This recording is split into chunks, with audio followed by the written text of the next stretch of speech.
السلام عليكم ورحمة الله تعالى وبركاته. أصحابتنا كسو دوادا يوتيوب janaalkeena Soomaali Tijaabo 12.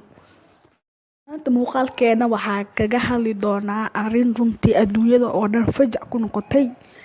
waxaa kaloo liisoo gudbin doonaa insha Allah hadduu Ilaahay idmo liisaska lagu shakisan yahay in uu ku dhici doono gandaalka kasoo fakada Shiinaha.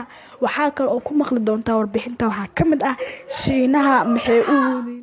waxaa kaloo ku maqli doontiin Shiinaha ay u waday dangaalkan iyo waxaa ku maqli doontiin dangaalka cid soo qaban doonta. marka lagu soo dhawaad muuqaalkan fal muuqaalkan lexar hadii aad ka heshay maanta waxaa bilaabi doona insha Allah liisaska lagu shakisan yahay wadamada uu ku dhici doono gandaalka.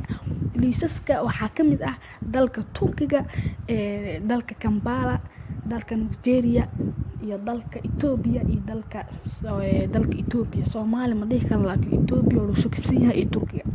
hadda waxaan la wadaagi doonaa Shiinaha ay u talagaleen dangaalkan inuu ku dhaco.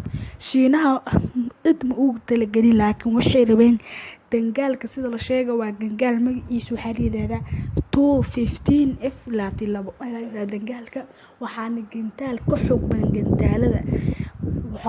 waxaa la sheegay dangaalkan in uu ku socdo xawaare aad iyo aad u sareyso.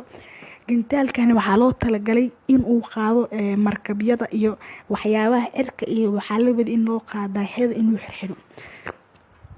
meeshaas ayaa ku maqli doontiin wararka saas ayaa loo sheegsan yahay. marka asxaabta soo duceeya in uu Soomaaliya aan arkin insha Allah. wadanka Shiinaha waa la yaab mar waxayna dhaheen corona nuu soo fakaday marna waxay dhaheen gantaal nuu soo fakaday. Shiinaha adduunyada adow may u qabaan ma ogi.